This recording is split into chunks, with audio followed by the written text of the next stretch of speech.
Just outside the doors of the Gullah Grub, another part of their rich history lives in the hands of JERY Taylor.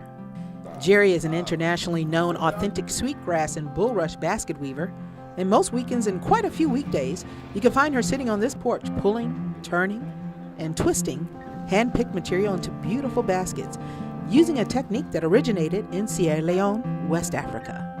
In fact, this technique of weaving cannot be found in a book. The secrets to weaving these baskets have been passed down from person to person, generation to generation, from Africa to America for more than 3 centuries. JERY learned the technique from a very special lady. For me to have gotten started with this, I was taught by my grandmother. We lived in Mount Pleasant.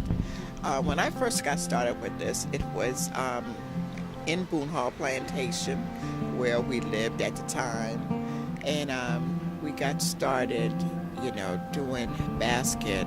And the baskets take a lot of effort and a lot of patience.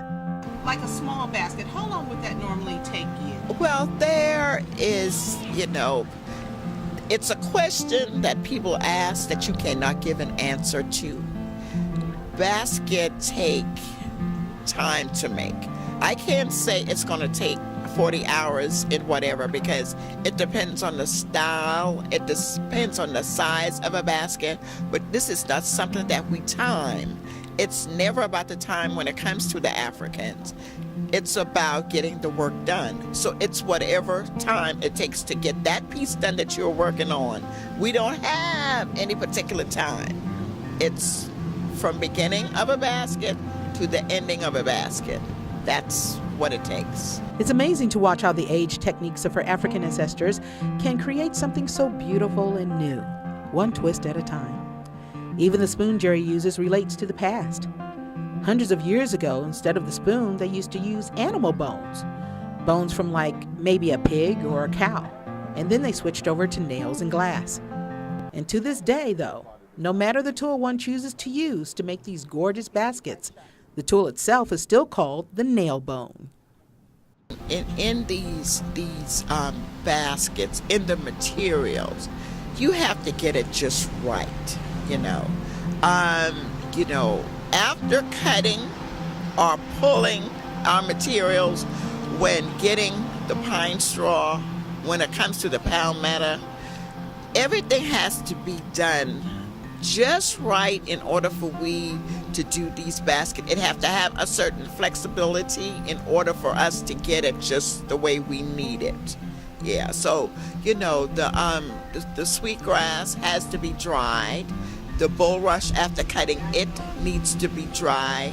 The palmetto, it has a moisture in it that it has to come out of it before we use it.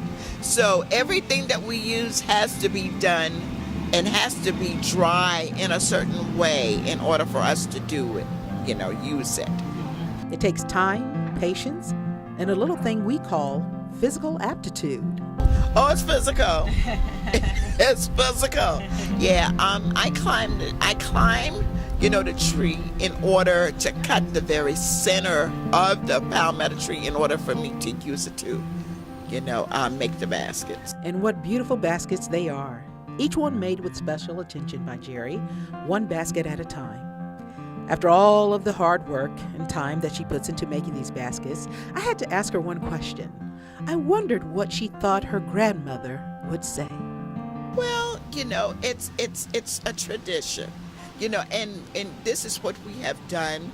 But the wonderful thing that I, could remember, that my grandmother have taught me, it's still, give me that appreciation to know that my grandmother have taught me all it is, into collecting material as well as making the baskets.